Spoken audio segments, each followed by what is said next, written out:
Не разные вопросы. Эми буну коркпош керек, урматтуу Дастанбек Арчизбекович. Райым миллионду бүт баргы бүт өлкө билет. Контрабанданы бүгүнкү күндө баарыбыз чогулуп туруп ушул жерде кан буугандай токтотушубуз керек.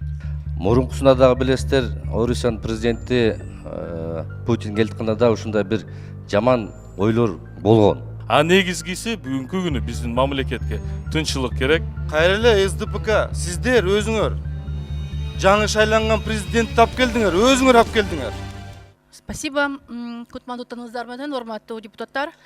Уважаемый Турага, я хочу, чтобы вы поставили также в повестку сегодня прослушать отчет Генеральной прокуратуры и других уполномоченных органов, спецструктур по так называемой транснациональной группировке, которая действует по выводу и отмыванию денег из Кыргызстана, по убийству Самаити, по тому, что использовалась дипломатическая машина.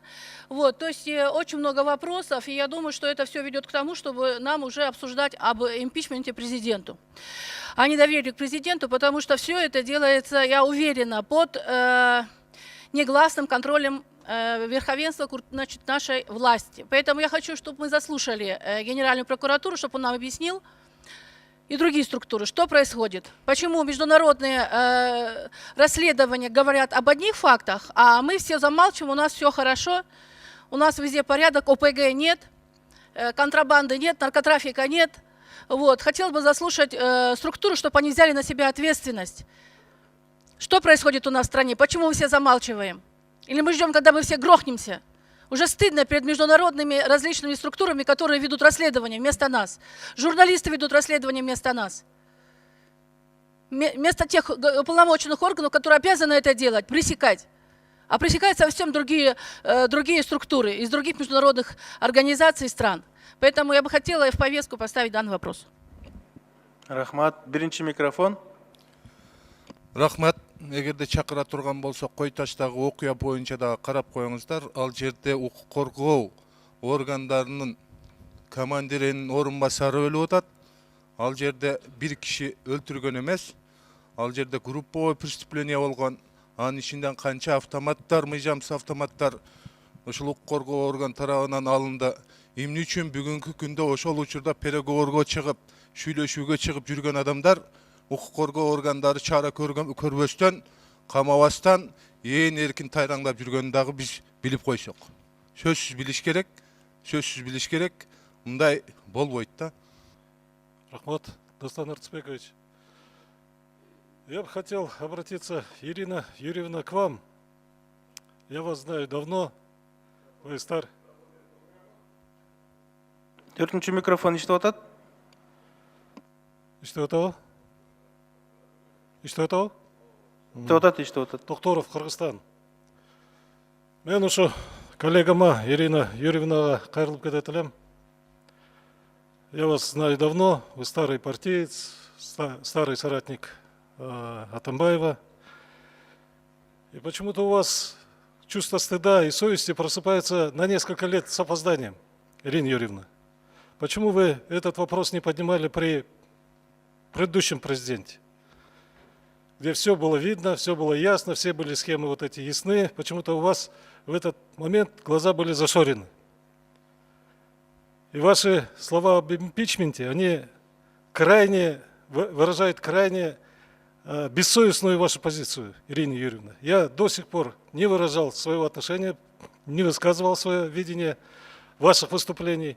Но сейчас я просто вынужден, в свете того, что вы несколько дней назад выступили с лживыми заявлениями, безосновательно. Ваши посты в Фейсбуке – это прямая провокация. Ваши выступления в Хой-Таше, когда вы провоцировали население, будоражили разными всякими выдумками. Так нельзя, Ирина Юрьевна. Вы защищаете своего босса, я знаю, но в то же время надо чувство стыда тоже иметь. Спасибо. Биринчи микрофон, анан экинчи микрофон. Рахмат чоң, урматтуу кесиптештер. Ооба, жогоруда көтөрүлүп аткан маселе мына акыркы бир жуманын ичинде дейинчи коомчулукта да абдан талкуу болуп атат. Коомчулук өзүнүн позициясында көрсөттү чыгып туруп.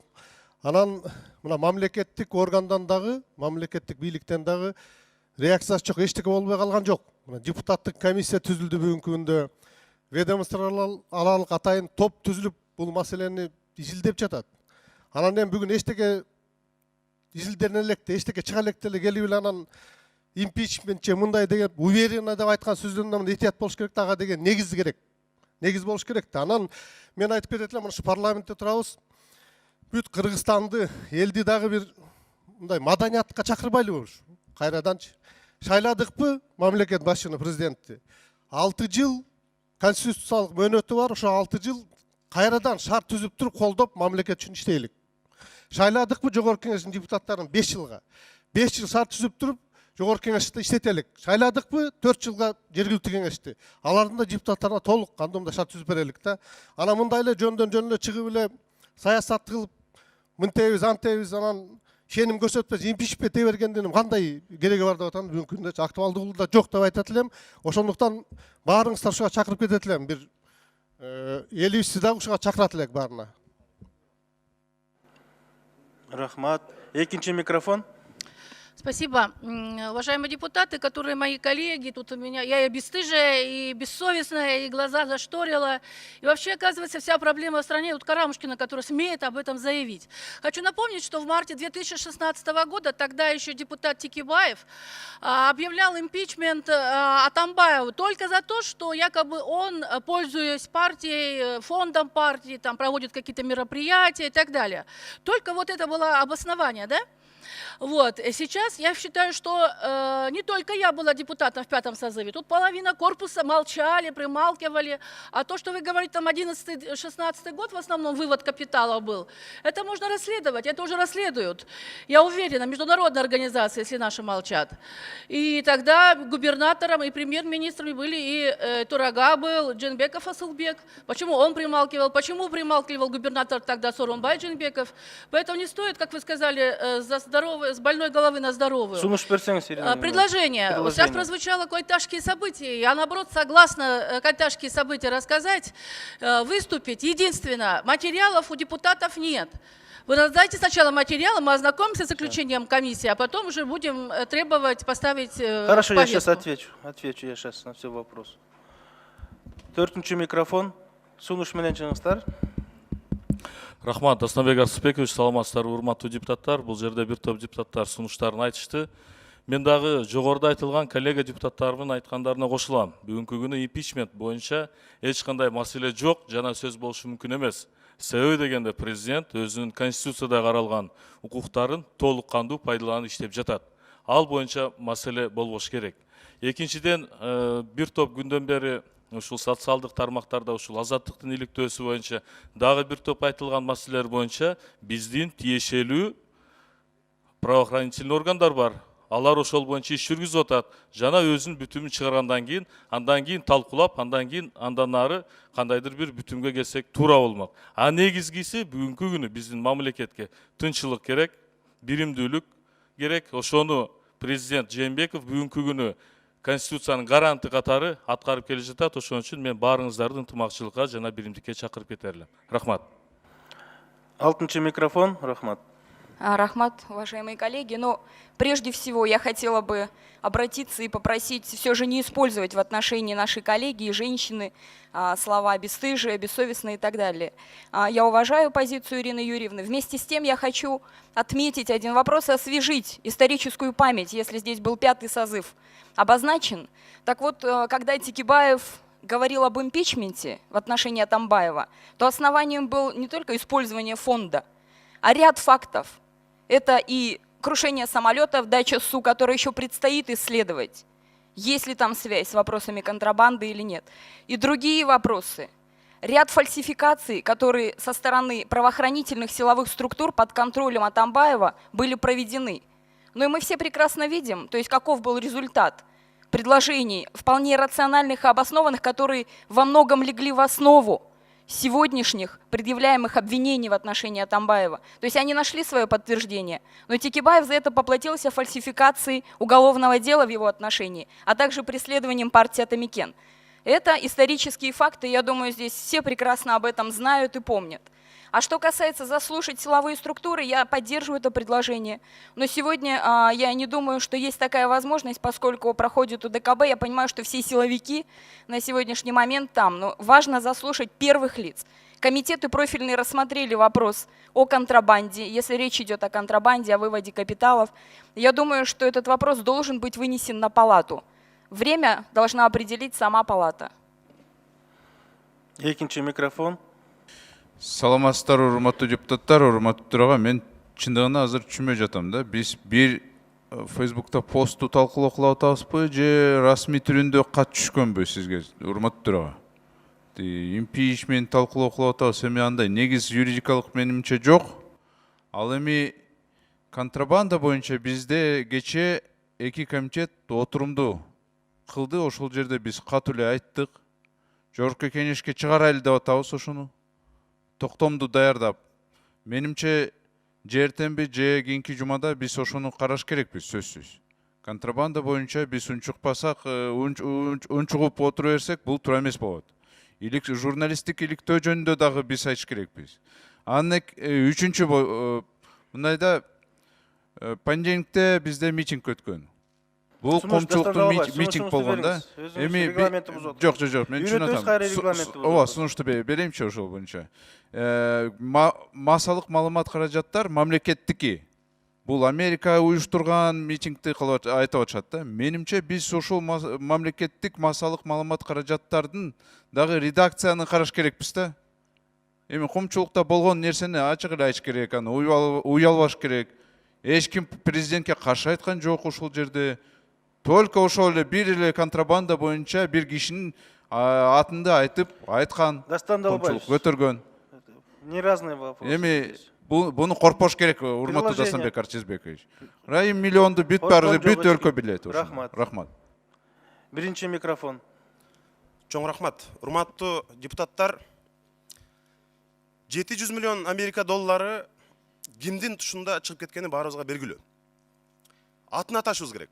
Атамбаевдин тушунда 700 миллион Америка доллары Кыргызстандан чыккан 2017 жылга чейин деп журналисттик иликтөөдө көрсөтүлөт. Макул, Атамбаев ошого күнөөлүү болсун. Ал ошол Хабибулла Абдукадыр менен чогуу үйлөрдү курсун, анын самолетунда учсун, мечиттерди, резиденцияларды курдурсун. Ал өзүнчө маселе. Атамбаев азыр түрмөдө. Бирок азыр эмне болуп атат?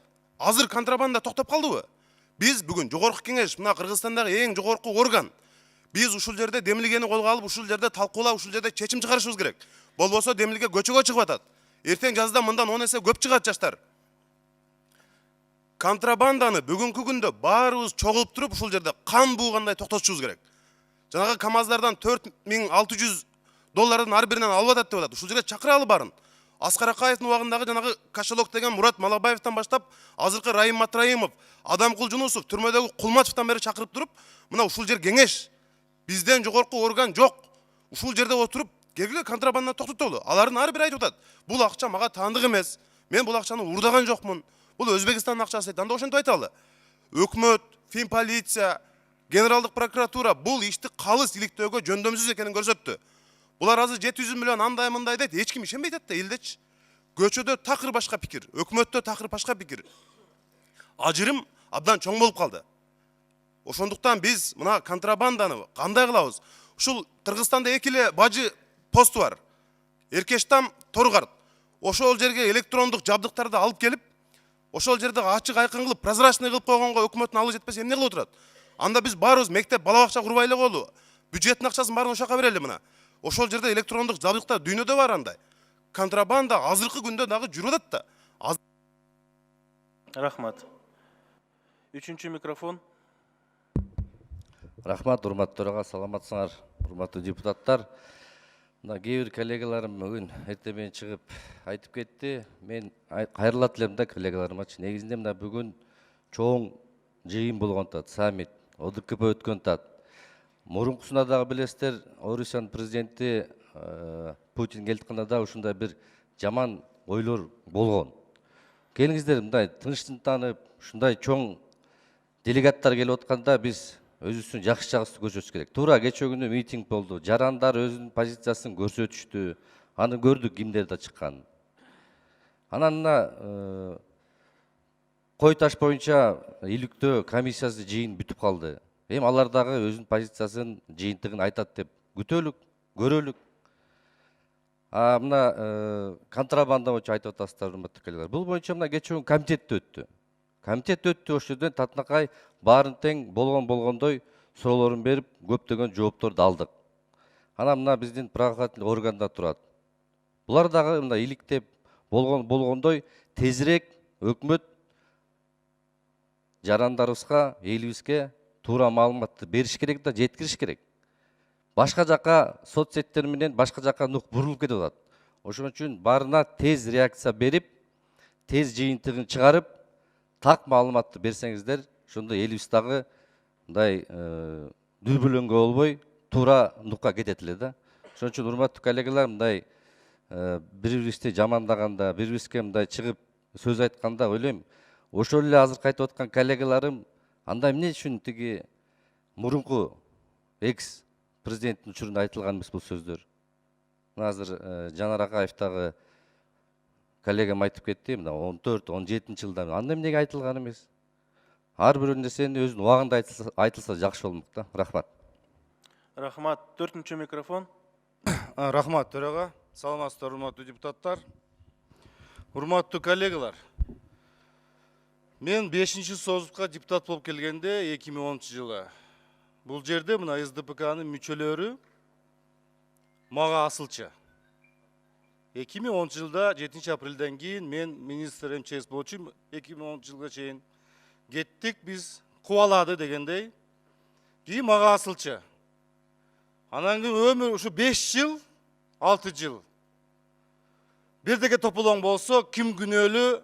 Бакиевчилер күнөөлүү деп айтчы. Бакиев 9 жыл болуп кеткенде. Мына бүгүнкү күндө эмне болуп атат? Кайра эле СДПК сиздер өзүңөр жаңы шайланган президент тап келдиңер, өзүңөр ап келдиңер. Биз шайлоодон чыкты, утулдук биз. Биз макул деп признавать еттик. Бүгүн кайрадан мына бул жерде СДПКнын мүчөлөрү кайрадан тополоң кылып атасыңар. Не башка разборкадан башка жумуш жокпу бул жерде Кыргызстанда? Башка эмне маселе жокпу? Мына ошондой 2015-тен шайлоодон менен келгенсиңер, келки бул жерде депутаттар. Ошо бир адамдын атын атап атасыңар. Бир адамдын эсебинен бул жерде депутат болуп турасыңар. Анан бул жерде кыйын болуп отурасыңар азыр сүйлөп. А ошо кезде эгерде контрабанда боюнча сүйлөсөк, ошо кезде эмне бир эле адам контрабанда жасадыбы? Анда Кулматов төрага болгон таможнянын. Башкасы премьер-министр болгон. Анда ошолордун баарын сурабайлыкпы? Мен дайыма чыркырап келем контрабанда боюнча. Мына Казакстандан келетат контрабанда, Өзбекстандан келетат контрабанда деп дайыма чыркап тиги айтып жүрөм мен бул жерде, урматтуу коллегалар. Не бүгүн эле ушу чыгып калды маселе. Анан кийин мына ошо бир Саймайтин, мошенник Саймайтин сөзү менен мына дүрбөлөң болду. Карасаңар, кимдин ал, кто он такой? Рахмат. 3-чү микрофон. Дастанбек Арыспекович, кечээ күнү эки комитеттин жыйыны болду. Ошол жерде айтылды, контрабанда бар экени жөнүндө. Жана ал жерде 700 миллион эмес, 932 миллион деп айтылды. Бирок бир эле ушул контрабанданы залга алып чыгалы дешип атат эки комитет. Алып чыгат, бул жерде сөз сүрөт талкуулайбыз. Мен айтып кетейин дегеним, ушул Кой таш окуясы боюнча комиссия иштеп бүтүп, мына азыр парламентке алып келет деп атат. Ошол Саймайти жана контрабанда боюнча комиссия түзүлгөн, иштеп атат. Ушул жогорку кеңеште түзгөн комиссия.